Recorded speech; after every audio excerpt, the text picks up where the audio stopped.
তাহলে দেখো উদ্ভিদ শারীর তত্ত্ব কি, মানব শারীর তথ্য সমন্বয় এবং নিয়ন্ত্রণ, অনেকগুলো চ্যাপ্টারই আছে মানব শারীর তত্ত্বের, আর যে কটা চ্যাপ্টার আছে সবগুলোই ইম্পর্টেন্ট। ঠিক আছে, তো এই যে সমন্বয় এবং নিঃসরণ, সমন্বয় বলতে কি, আমাদের দেখো অনেকগুলো, আমাদের হাত পা আছে, দেহের অনেকগুলা অঙ্গ আছে, সেন্সরি অঙ্গ আছে না, আমাদের এখানে সংজ্ঞা আমরা বলি কি বলতো, আমরা আমাদের কয়টা ইন্দ্রিয় আছে? পাঁচটা ইন্দ্রিয় আছে না। ওকে, এই যে পাঁচটা ইন্দ্রিয়ের মধ্যে সংযোগ সাধন, হাত পা যা আছে সব কিছুর সাথে সংযোগ সাধন। আমি কথা বলতেছি একসাথে তোমরা শুনতেছো, দেখতেছো, তাই না? আবার ওয়েদারও অনুভব করতেছো, গরম লাগলে বুঝতে পারবো না গরম লাগতেছে, তাহলে একই সাথে অনেক কিছুই সমন্বয় করতেছে। তো এটা কি আসলে করতেছো, মানে আসলে কে করতেছে বলো তো? আমাদের ব্রেন, আমাদের ব্রেন, ইন্দ্রিয় করে না, ইন্দ্রিয়র মাধ্যমে ব্রেন করে। ওকে, তো এটা সমন্বয় সাধন করে থাকে। তো এগুলো আমরা দেখব যে উদ্দীপনা এবং সংবেদনা জীবের এক অনন্য বৈশিষ্ট্য। বহিস্থ বা অভ্যন্তরীণ উদ্দীপনায় সাড়া দিয়ে দেহের অন্তস্থ কর্মকাণ্ডকে সমন্বয় করার সামর্থ্য জীবের আরেকটি বিশেষ বৈশিষ্ট্য। প্রত্যেক জীব তার বাহ্যিক ও অভ্যন্তরীণ পরিবেশের প্রতি সার্বক্ষণিক হুঁশিয়ার বা তৎপর থাকে। বুঝছো? তোমার বাহ্যিক পরিবেশের সাথে তুমি সব পরিবেশ সম্পর্কে তুমি সার্বক্ষণিকভাবে সবসময় কী থাকো? অবগত থাকো, হুঁশিয়ার থাকো। এখনই তোমার পিছনে কেউ আগুন লাগে দেখ, তুমি বুঝতে পারবে পারবে না? বুঝতে পারবে, কিন্তু মশলা বুঝলেও বুঝতে পারবে। যদি না একদম অন্য কোনো দিকে তুমি একদম হাইলি কনসেন্ট্রেটেড থাকো, তখন একটু হয়তো বুঝতে পারবো না। তার কারণ মনোযোগ এতটাই দিচ্ছে, এমনও হয় অনেক সময় যে হাবির পাশে শরীর পুড়ে যাচ্ছে, বাট তুমি বোঝোই না, তোমার মনোযোগ এতটাই আছে অন্যদিকে যে ব্রেন পুরোটাই তোমার ফোকাস ওই দিকে করছে। বুঝছো? এরকম হতে পারে গেম খেলার সময় দুনিয়া সব কিছু চলে যায় না, ক্রস নাই না, এরকম হয় অনেক সময়। যা জীবদেহের ভেতরে এবং বাহিরে সংঘটিত যে কোনো পরিবর্তন শনাক্তযোগ্য এবং সারা দান উপযোগী হলে তাকে কি বলা হয়? উদ্দীপনা বলা হয়। উদ্দীপনা গ্রাহক অঙ্গ এবং রিসেপ্টর গৃহীত হয়। তো আমরা জানি যে আমাদের ছোটো বয়সে আসছে মশা কামড়াচ্ছে, তাহলে এটা কি, যে জায়গায় এটা মশা কামড়াবে এটাকে বলি আমরা রিসেপ্টর বা গ্রাহক অঙ্গ বলি। এবং এটা কি করবে? স্নায়ু বা নিউরনের সাথে বাহিত হয়ে বা এর মাধ্যমে কোথায় যাবে? এর মাধ্যমে আমাদের ব্রেনে যাবে। ব্রেন ওই সিগন্যালটা প্রসেসর করবে, করার মাধ্যমে মোটর স্নায়ুর মাধ্যমে কই যাবে বলো তো? কোনো একটা ইফেক্টর অর্গানে নিয়ে যাবে এবং সেটা একটা প্রতিক্রিয়া তৈরি হবে। হাতে নিয়ে গেল, হাতকে বলে একটা থাপুন মার, মশাটা মারি ফেলো। তো এটা এভাবে করা হয় আর কি। ওকে, তো আমরা যখন আহার করি তখন চোখ দিয়ে খাবারটাকে দেখি, নাক দিয়ে ঘ্রাণ নেই, খাদ্য চিবাই, গলৎকরণ করি, পেরিস্টালসিস সহ লালাক্ষরণ থেকে শুরু করে পৌষ্টিক নালীর বিভিন্ন জায়গায় নানা ধরনের এনজাইম ইত্যাদি খরিত হয়। পেরিস্টালসিস কি বলো তো? বোঝো? কথা হলো, এটা হলো অন্ত্রের মুভমেন্ট, মানে মুভমেন্ট আর কি। এই যে অন্ত্র থেকে শুরু করে এই যে আমাদের খাদ্যনালীর সংকোচন প্রসারণ হয়, এগুলো এমনি এমনি যায় না। বুঝছো? এমনি এমনি যায় না। তুমি কিছু একটা জিনিস আমার সঙ্গে দেখবা যে তুমি একটা কিছু একটা নাও, তোমার পেনই নাও, কলমই নাও, মুখে দাও, দুধ খেলে এই যে গলবিলে এদিকে যায়, তুমি আর টেনে রাখতে পারবে না, অটোমেটিক চলে যাবে একদম। বুঝছো? আমার সময় এরকম হয় যে কোনো একটা জিনিস গ্যাস মুখে শেষ দিয়ে গেছে। বুঝছো? অটো চলে যাবে। কেন যাবে? ওখানে একটা পেরিস্টালসিস মুভমেন্ট আছে, এরকম মানে নিচের দিকে নিয়ে যাচ্ছে, মানে এরকমভাবে মুভমেন্ট করে নিচের দিকে নিয়ে যাচ্ছে। বুঝছো? মানে মুভমেন্ট এরকম দুই রকমের হয়, একটা হলো সংকোচন প্রসারণ আর একটা হলো নিচের দিকে নিয়ে যাওয়া। ওই যে আমরা তো বমি করি না, তখন ওটা হয় অ্যান্টিপেরিস্টালসিস বলি আমরা, অর্থাৎ উপরের দিকে নিয়ে আসে। বুঝছো? তো এই যে আমাদের খাবারগুলো খায়, খাবার দিকে কোন দিকে যায়? নিচ দিকে যায় না, হজম আর নিচ দিকে যায়, এটা আসলে পেরিস্টালসিসের কারণে হয়। বুঝছো? একটা মুভমেন্ট, নিম্নগামী মুভমেন্ট হয়, এটাকে বলে পেরিস্টালসিস। ওকে, তার নিয়ন্ত্রণ ছাড়া তোমাদের পরিপাকতন্ত্র পারে নাই না?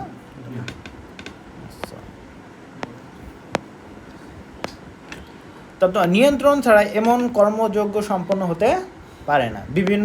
বিভিন্ন অঙ্গতন্ত্রের পারস্পরিক সহযোগিতামূলক কাজের মাধ্যমে দেহে সকল কর্মকাণ্ড সুষ্ঠুভাবে সম্পন্ন হওয়ার প্রক্রিয়াকে কী বলা হয়? সমন্বয় বলা হয়। সংজ্ঞাটা মুক্ত বলবো। অন্যটি কী বলতো? রাসায়নিক সমন্বয়তন্ত্র বা অন্তঃক্ষরা তন্ত্রের মাধ্যমে সংগঠিত হয়ে থাকে। অন্তঃক্ষরা তন্ত্র মানে কি বলতো? হরমোন গ্রন্থি, হরমোন গ্রন্থি, তাই না? ওকে, তো এইগুলো হরমোন আসলে কিসের মাধ্যমে বাহিত হয় বলতো? রক্তের মাধ্যমে বাহিত হয়ে থাকে। হরমোনের মতো আরও একটা জিনিস আছে, নাম কি? এনজাইম। হরমোনের মতো আরেকটা জিনিস আছে, নাম হলো এনজাইম। তবে ওটা কি বলতো, আমরা বলি বহিঃক্ষরা গ্রন্থি, তাই না? এটা হলো অন্তঃক্ষরা গ্রন্থি থেকে নিঃসৃত হয়, ওটা হলো বহিঃক্ষরা গ্রন্থি থেকে। বহিঃক্ষরা কেন বলি? ওইটা মনে করো একটা নালীপথের মাধ্যমে প্রবাহিত হয়। হ্যাঁ, মানে তার যেখানে গিয়ে কাজ করবে, ক্রিয়া করবে, সেখানে গিয়ে নির্গমন হয়। আর এটা কিসের মাধ্যমে যায়?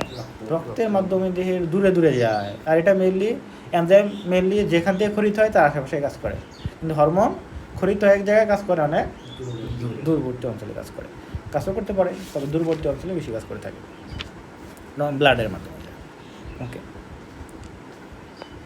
এই অর্থে মানব দেহে সংগঠিত বিভিন্ন শারীরবৃত্তীয় কাজের সমন্বয় প্রক্রিয়ার সাথে জড়িত বিভিন্ন অঙ্গ তন্ত্রের গঠন এবং সেগুলোর কর্ম কৌশল নিয়ে আলোচনা করা হবে।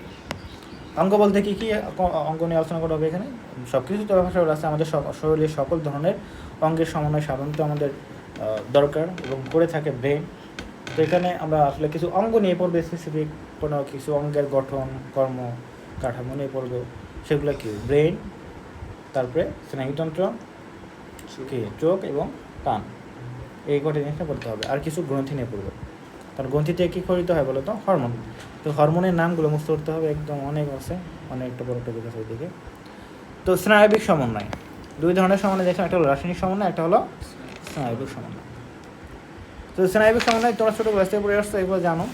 উদ্দীপনায় সাড়া দেওয়ার ক্ষমতা প্রত্যেক জীবের মৌলিক বৈশিষ্ট্য। বিবর্তনের গতিপথে এককোষী জীব যখন এক সময় বহুকোষী জীবে পরিণত হয়েছে, তখন দেহে সবখানে বিভিন্ন অঙ্গ প্রত্যঙ্গ ছড়িয়ে থাকা অগণিত কোষের বৈচিত্র্যময় ক্রিয়াকলাপের সঙ্গে যোগসূত্র রচনা করা হয় এবং পরিবেশের সাথে সুসম্পর্ক বজায় রাখার উদ্দেশ্যে আবির্ভূত হয়েছে দ্রুত যোগাযোগ নিয়ন্ত্রণকারী স্নায়ুতন্ত্র। পরিবেশের সাথে একটা সম্পর্ক তৈরি করার জন্য মেনলি এটা আবির্ভাব হয়েছে আর কি। সাথে তোমার প্রতিটা অঙ্গের মধ্যে এক ধরনের সমন্বয় সাধন করার জন্য, না হলে তোমার হাত এক কাজ করতো, পা এক কাজ করতো, বুঝছো? নাহলে উল্টো উল্টে যেত। তো এগুলো আসলে যে মাঝে কথাগুলো বলছে, এগুলো আমি বিশ্বাস করি না, যাই হোক, ওগুলো অনেক ব্যাপার।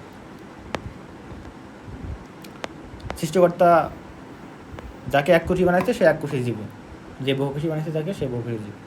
এমনটা নয় যে ছোটো থেকে বড় হয়েছে, তবে এটা পড়া লাগে, বুঝছো? যে অনুন্নত প্রাণী থেকে ধীরে ধীরে উন্নত প্রাণীতে তৈরি, বুঝছো? এটা অনেকবারই বলছি, নাহলে মানুষের মতো আরও একটা প্রজাতি তৈরি হতো আমাদের টেকা দেওয়ার জন্য, বুঝছো? ওকে, মানে একটা জিনিস আছে কি, বুঝছো, যে বিবর্তন যখন শুরু হয় একটা জায়গা থেকে, মনে করো সবগুলাই অনেক ছোটো ছোটো প্রাণী ছিল, তো এইটা যদি মনে করো, এগুলো তো মনে করো ক্রমবর্ধমান চলমান, তো এই জিনিসটা থেকে যদি মানুষ হয়, মনে করো 10,000 বছর আগে ধরলাম, বুঝছো? তার মানে এই একটা জিনিস থেকে মানুষের মতো বা অন্যরকম আরেকটা জিনিস কত বছর হইতো? নাহলে একদিন 2 দিন পরে তো হইতো, নাহলে 100 বছর পরে তো হইতো, 500 বছর পরে তো হইতো। হয়েছে কি মানুষের মধ্যে কিছু হয়েছে? হয় না। তার মানে কি বিবর্তন হবে? আছে বলতে কিছু আছে না। বিবর্তন বলতে কি আছে, মানে বিবর্তন এই যে এখানে যে পুরোপুরি সেন্স যেটা, এটা নেই। বিবর্তন বলতে একটা নির্দিষ্ট প্রজাতির মধ্যেই তাদের বৈশিষ্ট্যই থাকে, আকার আকৃতির পরিবর্তন, গঠনগত পরিবর্তন, তবে প্রজাতির ভিন্নতা হয় না, বুঝছো? নতুন প্রজাতির ওইভাবে সৃষ্টি, মানে নতুন বৈশিষ্ট্যগত চেঞ্জ হতে পারে, বা এই যে অনেক প্রাণী থেকে অন্য প্রাণী এরকম হয় না। আমরা দেখতেছি সবগুলোতে কি উন্নত থেকে অনুন্নতির দিকে যাচ্ছে, নাকি উন্নত হচ্ছে? অনুন্নত থেকে উন্নত দিকে যাচ্ছে। কই যাচ্ছে? তোমরা অনুন্নতির দিকে আসতেছে। ব্রেন ডেভেলপমেন্ট হচ্ছে। ব্রেন বলতে আমরা নতুন জিনিস আবিষ্কার করতেছি। মানুষের ক্ষেত্রে দেখো, আগে মানুষ কত ছিল? অনেক বড় সড়ো ছিল। এখন কি হচ্ছে? ছোট হয়ে যাচ্ছে না? তাহলে ব্রেনও কমে যাচ্ছে হিসাবে। কেমনে? আগে কিছুই ছিল না, মানুষ কত কিছু আবিষ্কার করছে। এখন মনে করো সব কিছু দিয়ে তারপরে তোমরা কিছু করতে পারতেছো না। এটা কথা, সব হয়ে গেছে। দেখো, ওটা বড় কথা না, কথা হলো যে গঠনগতভাবে তুমি তো অনুন্নত হয়ে যাচ্ছ। একটা জিনিস আসলে ব্রেন, এটা তো নলেজ তুমি যত দিবা ততই তোমার অর্জন হবে। আমাদের কাছে দেখো, এই যে আমাদের কিন্তু আরও ওই যে পদার্থবিজ্ঞান সূত্রকে আবিষ্কার করতে হয় না, আবিষ্কার করছে, ওগুলো আমরা ঘিরছি, শেষ। এখন আবার নতুন একটা করবো, বাট আগে মানুষ একদিন কিছু ছিল না, ধীরে থেকে ধীরে ধীরে আবিষ্কার করছে। তো ওইটা ব্রেনের এক বিষয়, বাট এই যে আমাদের গঠনগত যে বিষয়গুলো আছে, আমরা যেদিন খাটো হয়ে আসছি না, বড় হতে হয়ে আসছি, হতে হতে একসময় তেলাপোকা হয়ে যাবে কিনা আল্লাহ জানে। দেখো, তাহলে দেখো, নিউরন সমন্বিত যে তন্ত্রের সাহায্যে দেহে বাহ্যিক এবং অমৌখিক উদ্দীপনা সাড়া দিয়ে বিভিন্ন দৈহিক ও শারীরভিত্তিক কাজের সমন্বয় রক্ষা করে দেহ, এগুলো সংকল্প বুঝতে রাখবা। তো এটা আসলে ভ্রূণীয় কোন লেয়ার থেকে হয়? ভ্রূণীয় একটোরাম থেকে মানুষের স্নায়ুতন্ত্র উৎপত্তি লাভ করে। এই লেয়ারগুলো একটু পড়বা তো, এরপরে একটা অর্ডার আছে, বুঝছো? এদিকে এখানে সব মানে এখানে আছে, যে ওটাই আছে। তো এইগুলা তোমাদের পড়া, আমি পরে ধরবো। এর দায় এটা পড়লেই হয়ে যায় মোটামুটি।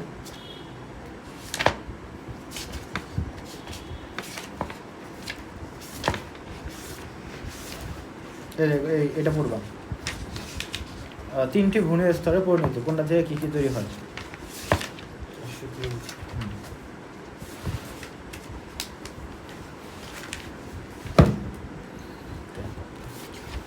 এগুলো দেখো তো, এটা বললেই হয়ে যায়।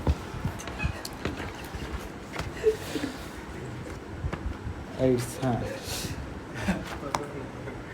দেখো, এইডসের বর্তমান সংক্রমণ অনেক বেড়ে গেছে, বুঝছো? এইডস অনেক হচ্ছে।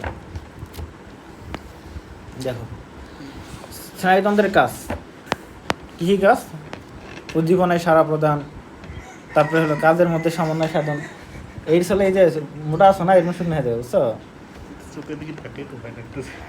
দেখো, উদ্দীপনায় সাড়া প্রদান, কাজের মধ্যে সমন্বয় সাধন, দেহের সাম্যাবস্থা বজায় রাখা, সংবেদী অঙ্গসমূহ কার্যকর করা, এগুলো অনেক কাজ করে, এগুলো একটু দেখবা। তো দেখো, যে আমাদের মেইন পরে চলে আসলাম আমরা এখানে। স্নায়ুতন্ত্রের গাঠনিক একক দুই ধরনের। কয় ধরনের? নিউরন এবং একটা হলো নিউরোগ্লিয়া। তবে যদি মেইন বলি, সেখানে গঠন এবং কার্যকরী একক নাম কি? নিউরন। তো এখানে আরও একটা জিনিস সাথে থাকে সাপোর্টিং, সেটা হলো নিউরোগ্লিয়া। এটা মনে রাখবো। নিউরন কি তাহলে? মানুষের স্নায়ুতন্ত্রের সমন্বয়ের প্রধান সমন্বয়কারী স্নায়ুতন্ত্রের গঠন এবং কার্যকরী একক হলো কি? নিউরন। দেখো, দুটি প্রধান অংশ নিয়ে নিউরন গঠিত, একটা হলো কোষদেহ, একটা হলো প্রলম্বিত অংশ বা আমরা নিউরাইট বলে থাকি। তো আমরা একটু ছবিটা দেখে, এটা একটা নিউরন, যেটা আমাদের স্নায়ুতন্ত্র গঠন এবং কার্যকরী একক। এখানে দেখো, এই যে একটা জিনিস যে বড়ির মতো দেখা যাচ্ছে, এটাকে বলি আমরা কোষের মতো দেখা যাচ্ছে। কোষের মতো, কোষের যেভাবে দেখছে এরকম কোষের মতো, তাহলে এটা বলা হবে কোষের দেহ, মানে কি? কোষ দেহ। আর এই চারপাশে যেগুলো বেড়ে হয়ে যায় তাদেরকে বলি আমরা প্রলম্বিত অংশ। এটা প্রলম্বিত অংশ, তাই না? সবই প্রলম্বিত অংশ। এখন কথা হলো, এই প্রলম্বিত অংশের মধ্যে যেটা সব থেকে বড়, তাকে আমরা বলি কি বলতো? একজন। মানে এটা কয়টা? দুইটা, তিনটা? একটা। এই জন্য কি বলবো? একজন। ওকে, তাহলে এটা হলো একজন। আর বাকিগুলো কি বলতো? ডেনড্রাইট। বুঝছো? ওকে, তাহলে বুঝতে পারছো। এখন কথা হলো, আমাদের এইগুলো গঠন একটু জানতে হয়। তাহলে এটা কিন্তু কোষ দেহ, মানে কোষ না, কোষের মতো না। এটা কোষের মতো কিছু উপাদান থাকতে পারে, তো সবগুলোই থাকবে না। কারণ ওই যে মেইনলি সবগুলো বলতে কিছু কিছু উপাদান আছে যেগুলো আসলে আমাদের কোষ বিভাজন করতে সহায়তা করে, সেগুলো নাই। কারণ নিউরন সেল কখনো কোষ বিভাজিত হয় না। তো এগুলো বাকিগুলো গঠনগুলো আমাদের দেখতে হবে, আমরা একটু পড়ি, দেখে জানতে হবে। তো কোষ দেহ যদি বলি, এটি নিউরনের প্রধান অংশ, গোল, ডিম্বাকার, নক্ষত্রাকার, বিভিন্ন আকৃতির হতে পারে। এবং কোষদের এগুলো একটু দেখবা। এবং কোষদেহের প্লাজমা মেমব্রেন, সাইটোপ্লাজম, নিউক্লিয়াস, এই তিনটি অংশ নিয়ে গঠিত। প্লাজমা মেমব্রেন, সাইটোপ্লাজম এবং নিউক্লিয়াস তিনটি অংশ নিয়ে গঠিত। সাইটোপ্লাজম প্রচুর পরিমাণে অমসৃণ, এন্ডোপ্লাজম রেটিকুলাম, মুক্ত পলিরাইবোজোম মিলে নিঃসল দানা গঠন করে। এছাড়া একটু ক্ষুদ্র ক্ষুদ্র আর কি দানা দানার মতো, যেটা নাম দেওয়া হয়েছে নিঃসল দানা, পলিরাইবোজোম বলে আর কি, ওই যে রাইবোজোম মিলে আর কি হয় আর কি। এছাড়া এতে বহু সংখ্যক রাইবোজোম, বোঝো? প্রোটিন তৈরির কারখানা। এবং সিকুল আকার থাকে, প্রোটিন তৈরির কারখানা বলা হয়। বলো তো, কোন প্রক্রিয়ার মাধ্যমে প্রোটিন তৈরি হয়?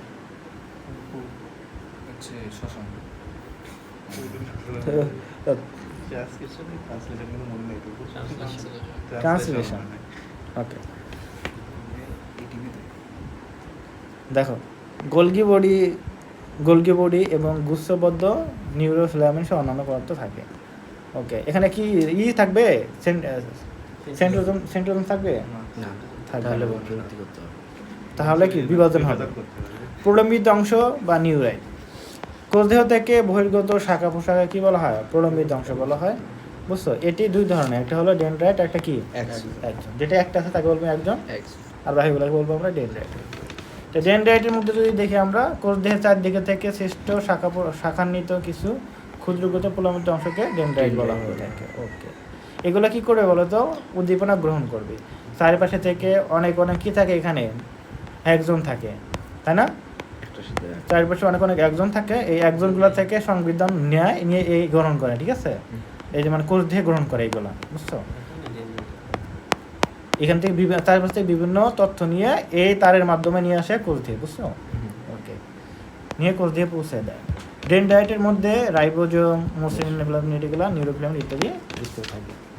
এখন আরেকটা জিনিস হলো একজন, এখানে না দেখলাম অমসৃণ, ওখানে আবার মসৃণ দিছে।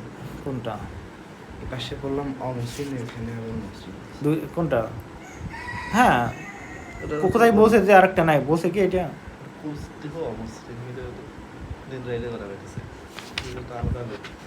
এটা বলছে অধিক পরিমাণে থাকে, বুঝছো? অনেক পরিমাণ সাইটোপ্লাজম দেখো প্রচুর পরিমাণে অমসৃণ থাকে। এটা বলা তাই বলে যে মসৃণ এমনটা তো কথা না, মশাও আছে, কোষে দুইটাই থাকে, মানে কোষের মধ্যে দুইটাই থাকে। ওকে, প্রলম্বিত অংশ কিন্তু কোষেরই অংশ, মানে টিউবের মতো, নালীর মতো থাকে। সো এখানে যেটা থাকবে ওখানে ওটা থাকবে, এরকম একটা অংশ, মানে একটার সাথে তো একটা কানেক্টেড, বুঝো না, টিউবের মতো। তো একজন যেটা কোষ দেহের নিশল দানা বিহীন এলাকা, এর মধ্যে আবার নিশল দানা নাই, বুঝছো? নিশল দানা নাই, বিহীন। হ্যাঁ, অর্থাৎ এখানে কি নাই বলো তো? ওই যে রাইবোজোম পুরানা জন্য যুক্ত আর বিহীন। কি বলবো, হ্যাঁ এটা পড়া হবে তো। নতুন নতুন আবিষ্কার হয় না জিনিসগুলা।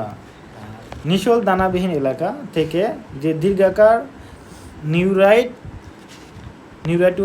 উৎপন্ন হয় তাকে বলা হয় কি বলতো? একজনের মধ্যে, এটা কত সালের বই? 21 লাস্ট সংস্করণ। এত দিনের আগের বই দিয়ে হবে? আমার না, পাল্টাতে হবে। দেখো না, এগুলো তো অনেক তথ্য আছে যে একদম অল্টার, বুঝছো? মাইক্রোটিউবিউল, নিউরোফিলামেন্ট, মাইটোকন্ড্রিয়া, লাইসোজোম ইত্যাদি অঙ্গাণু এর মধ্যে থাকে। একজন একটি বা অথবা দুটি আবরণ দিয়ে আবৃত থাকতে পারে, তখন এর নাম কি হয় বলো তো? স্নায়ুতন্ত্র। ওকে, চাপা সোয়ান কোষ নির্মিত নিউরেলেমা নামক একটি আবরণীতে একজন কি থাকে? পরিবিষ্ট থাকে। এই যে এখানে যদি দেখি আমরা, দেখো যে এখানে দেখো একজনের গঠনগুলো দেখো, এখানে দেখো এই যে একজন যেটা আছে বাহিরের দিকে কি আছে বলো তো? আবরণ আছে। এই যে আবরণ বাহির লেয়ারটাকে আমরা কি বলি? নিউরোলেমা। ওকে, তারপরে নিউরোলেমার এখানে কি থাকতে পারে? নিউক্লিয়াস থাকতে পারে, এবং তার ভেতরের দিকে আরেকটা থাকলে তাকে বলি আমরা মায়োলিন সিট বলি আমরা, এটা মনে রাখতে হবে। এবং যেই জায়গায় এই যে আবরণটা সে ক্লোজড হয়ে যায় এবং এখানে এক ধরনের ফাঁকা তৈরি হয়, একটা পর্ব তৈরি হয়, গিটের মতো তৈরি হয়, এটাকে বলি কি বলতো? র্যানবিয়ারের পর্ব। ওকে, তাহলে এখানে দেখো একজন এবং নিউরোলেমার মধ্যবর্তী স্থানে অবস্থিত প্রোটিন এবং ফ্যাট নির্মিত দ্বিতীয় আবরণের নাম কি? Myelin sheath. তাহলে বাইরের আবরণের ভেতরে যে ফাঁকা জায়গাটা থাকে ওর ভেতরে কী নির্মিত থাকে বলতো? প্রোটিন এবং ফ্যাট নির্মিত একটা লেয়ার থাকে, যেটা হলো আমাদের একদম একজনকে ঘিরে থাকে, বুঝছো? একজনকে কাভারিং করে রাখে, এটার নাম কি বলতো? Myelin seat. মায়োলিন সিট আবরণ। বিভিন্ন স্থানে নিউরোলেমা একজনের প্রত্যক্ষ সংস্পর্শে চলে আসে। এই এখানে দেখো বাইরের লেয়ারটা কি একদম একজনের প্রত্যক্ষ সংস্পর্শে চলে আসছে না? সেখানে তো কি তৈরি হয়েছে? পর্বত রয়েছে। ওকে, এখানে মাইলিন সিটও থাকে, ভেতর আছে না, থাকে না। একে বলা হবে র্যানবিয়ারের পর্ব বা র্যানবিয়ার, নোট অফ র্যানবিয়ার বলা হয়ে থাকে। অনেক সময় একজনের পার্শ্বদেশে থেকে যে শাখা বের হয় সেগুলোকে কোল্যাটারাল শাখা, হ্যাঁ এই যে এখানে দেখো কোল্যাটারাল শাখা এবং একজনের শেষ প্রান্ত বিভক্ত হয়ে যে ক্ষুদ্র ক্ষুদ্র শাখা তৈরি করে সেগুলোকে বলা হয় টেলোডেন্ড্রিয়া। ওকে ওকে, এগুলো একটু মনে রাখতে হবে। টেলোডেন্ড্রিয়ার এগুলো কিন্তু আগে ছিল না, নতুন যুক্ত করছে। কোলাটেরাল শাখা কোনগুলো? এই যে হ্যাঁ, এই যে এখানে শাখা যেগুলো আছে আর এইখানে দেখো দুই আবার শাখা আছে, বুঝছো? তৈরি করে কোলেটারাল। কো মানে কি? কোলেটারাল মানে সহযোগী, লেটারাল মানে দুইটা, একটা বাম পাশে একটা ডান পাশে, এরকম বোঝায়, বুঝছো? এরকম। ওকে, এবং শেষ প্রান্তে স্ফীত অংশের নাম কি বলতো? সিন্যাপটিক নব বলা হয়। ওকে, সিনাপটিক নব। এবং একজন লম্বায় 1 মিটার পর্যন্ত হতে পারে, সব থেকে দীর্ঘ কোষ এইটা, বুঝছো? 1 মিটার পর্যন্ত লম্বা হতে পারে। সমস্ত দীর্ঘ স্নায়ুগোষ্ঠীকে কী বলা হয়? স্নায়ু বলে। তো আমি একটু কথা বলি এখানে। এই যে বললাম এখানে কি বলতো, সিনাপটিক নব। তো এখানে আসলে কি হয় বলতো, একটু আগে বললাম যে এই যে এখানে কোষ দেহ আছে না, এই কোষ দেহ মানে আসলে কি একটা নিউরন তো আর এমন না যে একটা নিউরন আমাদের এখানে স্কিন থেকে শুরু করে ব্রেন অবধি গেল, এরকম না। এরকম কি না, অনেকগুলো একসাথে। কথা হলো একটার সাথে আরেকটা কি হয়, জয়েন্ট হয়ে যায়। তো এই পাশে আরেকটা কি যুক্ত হয় বলতো, একজন যুক্ত হয়, এভাবে একজন যুক্ত হয়। এখানে একটা কি হয়, এই যে গ্যাপ তৈরি হয় যাকে বলি আমরা synaptic cleft. Synaptic cleft, synaptic cleft. হ্যাঁ, তো আগে ছিল সিনাপস। হ্যাঁ, সিনাপস। সিনাপস এখনো পড়বা, এই সন্ধি স্থলকে সিনাপস বলা হয়ে থাকে, বুঝছো? ওই হ্যাঁ সন্ধি এটা, বুঝছো? আর এই জায়গাটাকে বলি কি আমরা বলতো, সিনাপটিক ক্লেফট, বুঝছো? আগে শুধু ছিল মাইলিন, এখন হয়েছে মাইলিন সি। কি বলছে, ছোটো ক্লাসে পড়ছো? মাইলিন আছে, ওটা অন্য জিনিস, ওটা তন্তু। মাইলিন কিন্তু আছে। ওটা দেখবো, ওটা থাকে কোথায় বলো তো, মাংসপেশিতে থাকে। তো এগুলো আমি একটু পরে পড়ি, তারপর বুঝতে পারবো। তাহলে একজন আর একটা কি ডেনড্রাইট, উদাহরণগুলো এইগুলো পড়বো আর কি, বাচ্চাগুলো পড়বো। এখন দেখো নিউরনের বিভিন্ন টাইপ আছে, ওগুলোকে পড়তে হবে, পড়াই হলো সামনে গিয়ে দুজনের। নিউরনের প্রকারভেদের মধ্যে কী কী আছে? নিউরন হলো তোমার এগুলো দেখো যে প্রলম্বিত অংশের সংখ্যার উপর ভাগ করা হয়ে থাকে, আবার কাজের প্রকৃতির উপর ভাগ করা হয়, আবার হলো সংবেদন পরিবহনের উপর ভাগ করা হয়। প্রলম্বিত অংশ, তো এটা দেখো এই যে এখানে দেখো নিউরনগুলো দেখো, যে নর্মালি আমরা যেটা আদর্শ একটা নিউরন দেখলাম কেমন বলো তো, এই যে এরকম না, মাল্টি পোলার নিউরন। তো অলওয়েজ যে এরকম হবে এরকম না, একটা আদর্শ নিউরনের ছবি দেওয়া আছে, এরকমও হয় যে কোষ দেহটা মাঝে থাকে, এরকম শাখা হিসাবে থাকতে পারে, এরকম দেখো কোনো একজন নাই, বুঝছো? এরকম যেটা কোনো পোলার নেই, অ্যাপোলার, ইউনিপোলার এরকম হতে পারে, অর্থাৎ শুধুমাত্র একজন আছে, এরকম হতে পারে। তো প্রলম্বিত অংশে সংখ্যার উপর ভিত্তি করে এক মেরু বিশিষ্ট, দ্বিমেরু বিশিষ্ট, সন্তমেরু যুক্ত, আর এটা কি বহুমেরু যুক্ত, আর মেরুবিহীন। একদম উদাহরণগুলো মুখস্থ করতে হবে, এমসিকিউতে আসে এগুলো। কাজের উপর ভিত্তি করে 3 প্রকার, একটা হলো সংবেদী, শ্রেষ্ঠীয়, একটা হলো মিশ্র। সংবেদী মানে কি, যে নিউরনটা আমাদের সংবেদন বা উদ্দীপনা গ্রহণ করে নিয়ে কোথায় যায়, ব্রেন নিয়ে যায়, তাদের বলে সংবেদী। আর ব্রেন থেকে যারা যে সংবেদন বা উদ্দীপনা বা বার্তা নিয়ে আমাদের ইফেক্টর অর্গানে নিয়ে যায় তাদেরকে বলবো শ্রেষ্ঠীয়। আর কিছু কিছু স্নায়ু আছে ওরা 2 ধরনের কাজই করে থাকে, তাদেরকে বলা হয় কি, মিশ্র বলা হয় থাকে। কারণ নিউরনগুলোর কি আছে, শাখা আছে, অনেকগুলো শাখা হয়, বুঝছো? নার্ভগুলার অনেকগুলো শাখা হয়, ওগুলো আমরা দেখবো পরবর্তীতে। ওকে, সংবেদন পরিবহন, এগুলো দেখো কিছু আছে অন্তর্মুখী, কিছু আছে বহির্মুখী। অন্তর্মুখী মানে কি, ব্রেনের দিকে যাচ্ছে, সেন্ট্রাল নার্ভাসের দিকে যাচ্ছে, এগুলোকে বলা হয় কি অন্তর্মুখী। আর যেগুলো ভেতর থেকে বাইরে দিয়েছে মানে কি, মোটরের মতো আর কি, এগুলো বহির্মুখী। আর আন্তঃনিউরন যেগুলো সংযোগ অবস্থান করে মাঝে মাঝে মাঝে থাকে, এগুলো আন্তঃনিউরন বলতে এই যে মানে জয়েন করতেছে না, প্রান্তিক আর হলো গোড়াদেশীয় মাঝে থাকে, এরকম একটা বিষয়। ওকে, তো এখানে দেখো ইউনিপোলার, এগুলো কি পড়তে হবে, শুধু তুমি উদাহরণগুলো পড়বা, সো আমি এগুলো পড়া দিচ্ছি না, ঠিক আছে? গঠনগুলো দেখবা, বাইপোলার কোথায় কোনটা আছে এগুলো একটু দেখবা, এগুলো পড়বা। সিউডো ইউনিপোলার এগুলো পড়বা, কোনটা কোথায় আছে এগুলো ভেরি ভেরি ইম্পর্টেন্ট।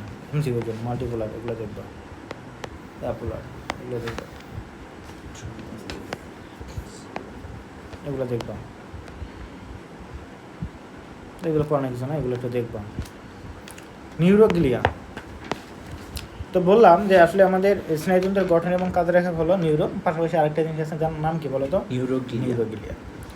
তো নিউরন যে যোজক টিস্যুর ভেতর সুরক্ষিত থাকে তাকে কি বলা হয়, নিউরোগ্লিয়া। যেটা বলছিলাম একটা সাপোর্টিং সেল, একটা এইগুলো সাপোর্ট প্রদান করে।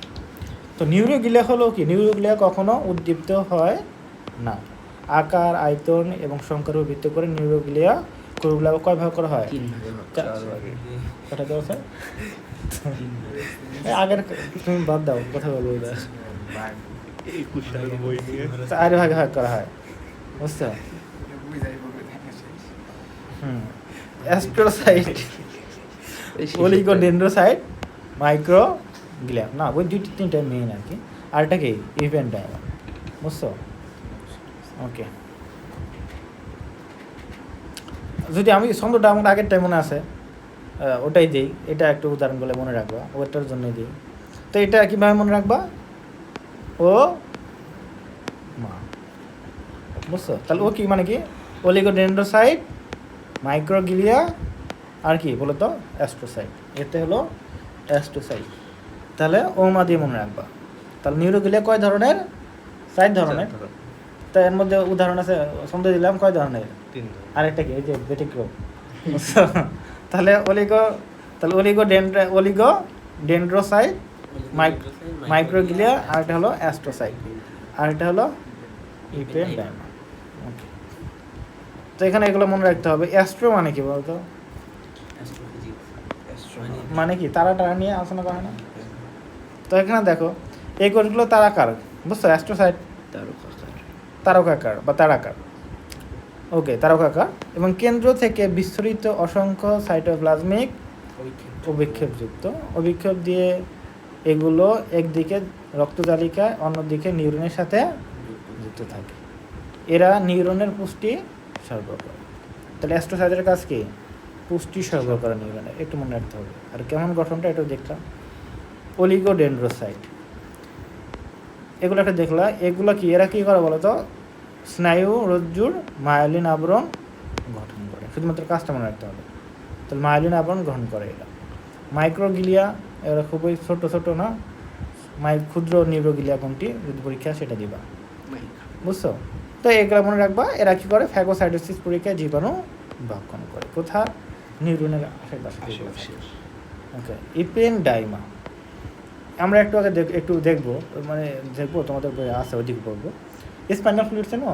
সিএসএফ না, স্পাইনাল ফ্লুইড সিএসএফ, হ্যাঁ, সেরিব্রাল স্পাইনাল ফ্লুইড এবং ব্রেনে থাকে। তো এই যে এসব কোষ মস্তিষ্ক এবং স্পাইনাল কর্ডের তলপূর্ণ গহ্বরের প্রাচীর তৈরি করে। তো এগুলো বিভিন্ন ভেন্ট্রিকল থাকে, আমাদের ব্রেনের দিকে এইভাবে ক্যাভিটি থাকে, বুঝছো? ব্রেনের দিকে এখান থেকে বিভিন্ন গহ্বর থেকে আমাদের আসলে স্পাইনাল ফ্লুইডগুলো বের হয়, বুঝছো? তো এই যে প্রাচীরগুলো তৈরি করে কারা বলো তো? এই ইপেনডাইম। ইপেনডাইমা মনে রাখতে পারো। ইভেন ওফার, তখন এখানে অফারিং আছে, যেটা হলো সিএসএফ নির্গত করে। এটা এক ধরনের ঘনতলীয় আবরণী কোষ, যেটা যে সেরিব্রোস্পাইনাল ফ্লুইড উৎপন্ন করে, সংবহন করে, শোষণের সাথে এসব কোষ জড়িত। ওকে, এগুলা পড়াগুলো একটু প্রথম পড়াগুলো একটা আনকোরিলেটেড করার মতো পড়া, বুঝতে করতে হবে, বুঝছো? সামনে দেখবা কঠিন হয়ে যাবে একবারে। তার সিনাপস কাকে বলা হয়? এই যে একটু যেটা বললাম, তাহলে এটা সংযোগস্থলে কি বলা হবে? সিনাপস বলা হবে। দুটি স্নায়ুর মধ্যে সূক্ষ্ম ফাঁকযুক্ত সংযোগস্থল, যেখানে একটি নিউরনের একজনের প্রান্ত শেষ হয় এবং অন্য একটি নিউরন শুরু হয়, তাকে কি বলা হয়? সিনাপস বলা হয়ে থাকে। স্নায়ু উদ্দীপনা সিনাপসের মাধ্যমে কেবল একদিকে বাহিত হয় বা পরিবাহিত হয়, অর্থাৎ এক নিউরনের একজন থেকে অপর নিউরনের ডেনড্রাইটের দিকে। এগুলো আসলে বড় ক্লাসের পড়া, বলতে মেডিকেলের পড়া, তোমরা আসলে বুঝবা না ভাবে। তো এখানে একটু পড়ি, আমরা দেখি। এই যে আমরা আমাদের যত উদ্দীপনায় বলি, আসলে এটা কীভাবে যায় জানো? হ্যাঁ, তড়িৎ রাসায়নিক পরীক্ষার মাধ্যমে অনেকটা এরকম। যে এটা কীরকম সিস্টেম, যে আমাদের কিন্তু আসলে এগুলো অ্যাক্টিভিটি তৈরি হয় এর ভিতরে স্নায়ুর মাধ্যমে। যেটা হলো, যেটা বললো যে তড়িৎ রাসায়নিক একটা এরকম বিষয়, যেখানে তড়িৎ রাসায়নিকে কী পড়ো? আয়ন পড়ো না? অনেকটা এখানে আয়নের কাজ। হ্যাঁ, অর্থাৎ এই যে সিনাপটিক ক্লেফট, অর্থাৎ এক পাশের একজন আসলো, আরেক পাশে কী বলো তো? ডেনড্রন। তো এই যে এখানে মাঝে গ্যাপ থাকে, তাকে কি এটা এদের সংযোগ সিনাপস বলি, বাট মাঝে ফাঁকাটা কি বলি? Synaptic cleft. তো এখানে তরল পূর্ণ থাকে এবং এখানে বিভিন্ন আয়ন থাকে, বুঝছো? এই আয়নগুলোর আদান প্রদানের মাধ্যমে মিলে এখানে এক ধরনের পটেনশিয়াল অ্যাক্টিভিটি তৈরি হয়। সিগন্যাল তৈরি হয়। মেনলি এই সিগন্যালগুলো কী হয়, পাস হয়, বুঝছো? সিগন্যাল পাস হওয়ার মাধ্যমে মেনলি যত ধরনের কাজ হয়। মেনলি এখানে সোডিয়াম এবং পটাশিয়ামেরই কাজ খেলা মেন কথা, দুইটা গুরুত্বপূর্ণ আয়ন দেহের, সোডিয়াম পটাশিয়াম। আমাদের দেহে যত ধরনের কাজ হয় সোডিয়াম পটাশিয়াম ক্যালসিয়াম আয়নের আদান প্রদানের কারণে হয়ে থাকে, বুঝছো? কোষের থেকে বাইরে থেকে ভিতরে আসতেছে, ভিতর থেকে বাইরে আসছে, এইগুলোর জন্যই যত কাজ হয়, যত সংক্ষেপ। হাত পা নাড়াচ্ছে কেন? এই যে প্রতিটা কোষে সোডিয়াম পটাশিয়ামের ভেতরে যাওয়া আসা হচ্ছে, এর কারণে এরকম কাজগুলো হচ্ছে। সৃষ্টি কত সূক্ষ্ম। প্রত্যেক একজন শাখার যে অংশ এই বিশেষ সংযোগ সৃষ্টি করে তাকে কি বলা হয়? Synaptic terminal. অর্থাৎ একজনের যে প্রান্তটা সিনাপটিক ক্লেভ তৈরি করে বা সিনাপস তৈরি করে তাকে কি বলবো আমরা? Synaptic terminal. বা ডেন্ড্রাইটের ক্ষেত্রে যেটা অংশন করবো সেটাকে বলো সিনাপটিক টার্মিনাল। সিনাপসেই নিউরন থেকে অন্যান্য কোষে তথ্য প্রেরিত হয়। তো দুটি নিউরনকে পৃথককারী অংশ হচ্ছে কী বলতো? সিনাপটিক ক্লেভ বা ফাঁকা, যেটা একটু বললাম মাঝে ফাঁকা জায়গাটা কী বলা হবে? সিনাপটিক ক্লেভ বলা হয়। তাই যে নিউরন সংকেত পাঠায় তাকে কী বলা হবে? Pre synaptic neuron. অর্থাৎ এদিক থেকে ওইদিকে যাচ্ছে দুপুর দিকে না, তো এইটা এখান থেকে যাচ্ছে, এটাকে বলা হবে প্রি সিনাপটিক নিউরন। আর এই পাশে যার মধ্যে যাবে তাকে বলা হবে পোস্ট সিনাপটিক নিউরন। আর এই পাশের যে প্রান্তটা আছে এটাকে বলা হবে কি? প্রি সিনাপটিক ক্লেফট, এটা বলা হয় পোস্ট সিনাপটিক ক্লেফট। বুঝতে পারছো? ওকে। এই যে 20 থেকে 30 এটা মুখস্থ হওয়ার ব্যাপার না, ওইগুলো রাখে না, আমি এটা ভাগ বলতে পারো কতটুকু ভাগ। তাহলে দেখো এখানে যে নিউরন সংকেত গ্রহণ করে তাকে কি বলা হয়? এগুলো বললাম। তো সিনাপস দুই ধরনের, একটা হলো বৈদ্যুতিক, একটা হলো রাসায়নিক। দুই ধরনের সিনাপস হয়ে থাকে। একটা হলো বৈদ্যুতিক সিগন্যাল প্রেরণ করার মাধ্যমে কাজ করে, একটা হলো রাসায়নিক সংকেত প্রেরণ করার মাধ্যমে কাজ করে। যে সিনাপসের গ্যাপ জাংশনের ভিতর দিয়ে বিদ্যুৎ প্রবাহ এক নিউরন থেকে অন্য নিউরনের ভিতর প্রবাহিত হয় তাকে বৈদ্যুতিক সিনাপস। আর হৃৎপিণ্ড বা মস্তিষ্কের বৈদ্যুতিক সিনাপ পাওয়া যায়। এবং সিনাপসের বেশিরভাগই কী বলতো? রাসায়নিক সিনাপ বা নির্দিষ্ট কোষে তথ্য স্থানান্তরের জন্য এই প্রি সিনাপটিক নিউরন থেকে উৎপন্ন একটি নিউরো ট্রান্সমিটার মুক্তির উপর এটা নির্ভর করে। নিউরো ট্রান্সমিটার অর্থাৎ দেখো কথাটার মধ্যে নিউরন আছে এবং ট্রান্সমিটার মানে কি? ট্রান্সমিট করে, মানে ফেরির মতো কাজ করে অনেকটা। কীভাবে? এগুলো বিভিন্ন ধরনের কেমিক্যাল উপাদান থাকে, এগুলো পড়বা, গামা বিউটারিক অ্যাসিড, গাবা, এগুলো বিভিন্ন ধরনের অ্যাসিটাল কোলিন, বুঝছো? এগুলো বিভিন্ন ধরনের কেমিক্যাল আছে যেগুলো আসলে আমরা নিউরো ট্রান্সমিটার বলি। এইগুলা এখান থেকে যখন মনে করো এই যে এটা মনে করো একজন টার্মিনাল, বুঝছো? তো এই যে এই মনে করো এই নার্ভ দিয়ে মনে করো একটা সংবেদন আসলো, এখানে অনেক অনেক কাজ আছে। এখানে ক্যালসিয়াম চ্যানেল বলি, এখানে অনেক এগুলোর মধ্যে আছে, এগুলো অনেক ক্রিটিক্যাল বিষয়গুলো বলা যাবে না। তো যাই হোক, তো এই সংকেতগুলো যখন এখানে আসে, বুঝছো, যে কোনো একটা সংবেদন আসলো, আসার পরে দেখা যাবে এর ভিতর দিয়ে এই যে এখান থেকে ক্যালসিয়াম ভেতরে প্রবেশ করে। ক্যালসিয়ামগুলো প্রবেশ করার মাধ্যমে যখন যাবে তখন এই যে এখানে কিছু থাকে, ভেসিকল থাকে, এই যে মানে পকেটের মতো থাকে কিছু একটা গোল, এর ভিতরে এইগুলা কি করবে? এইগুলা আমাদের এক ধরনের রাসায়নিক উপাদান যাকে বলি আমরা বিভিন্ন ধরনের, যেমন অ্যাসিটাল কোলিন, ওগুলো গ্রহণ করবে, এর ভেতরে নিয়ে নিবে। নেওয়ার পরে এগুলো আবার ফিউজড হয়, এই যে এইগুলো প্রান্তর সাথে এসে যুক্ত হয়। হওয়ার ফলে কী হবে? এইগুলা আবার বিদ্রোহ হয়ে ওইগুলো বাই করে দেবে, বুঝছো? নিউরো ট্রান্সমিটারগুলো বাড়ি করে দেবে। দেন এগুলা এই ভেসে ভেসে এখানে এসে যুক্ত হবে। যখন যুক্ত হবে সেখানে বিভিন্ন ধরনের রিয়াকশন হবে, বুঝছো? যা সোডিয়াম পটাশিয়ামের এক্সচেঞ্জ, এর কারণে এক ধরনের এখানে এক ধরনের অ্যাকশন পটেনশিয়াল তৈরি হবে বা সংবেদন তৈরি হবে, সেটা আবার বাহিত হবে। আবার আরেকটা নিউরন এইভাবে প্রান্তে যাবে, সেখানে এইভাবে পর্যায়ক্রমে যায়। তো এগুলো কঠিন জিনিস, এগুলো তোমাদের জন্য না। জাংশন বোঝো না? সংযোগস্থল। তো এখানে দেখো এই যে সিনাপস হলো 4 প্রকারের। কয় প্রকারের? 4। একজোসোমাটিক, সোমাটিক মানে কি? দেহ, কোষ দেহ। একজন এবং কোষ দেহের মধ্যে হলে তাকে একজোসোমাটিক বলা হয়ে থাকে, বুঝছো? তারপর একজোডেনড্রাইটিক অর্থাৎ একজন এবং ডেনড্রাইটের মাঝে হবে। একজনিক অর্থাৎ একজন এবং একজনের মধ্যে হয়ে থাকে। আর ডেনড্রাইটিক হতে পারে। এগুলো একটু মনে রাখবো। এগুলো সিনাপসের কাজগুলো একটু দেখবা, কী কী কাজগুলো করে।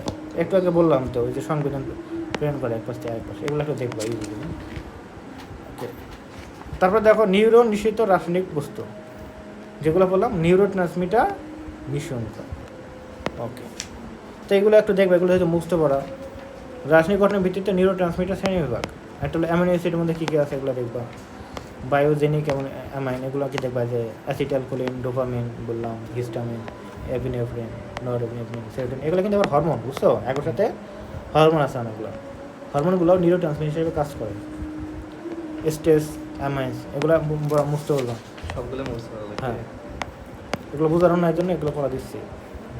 ওকে, আবার দেখো কার্যক্ষমতার ভিত্তিতে নিউরো ট্রান্সমিটার শ্রেণীবিভাগ, এগুলো পড়বা, উত্তেজক কোনগুলা, বাধাদায়ক কোনগুলা, এগুলো একটু দেখবা।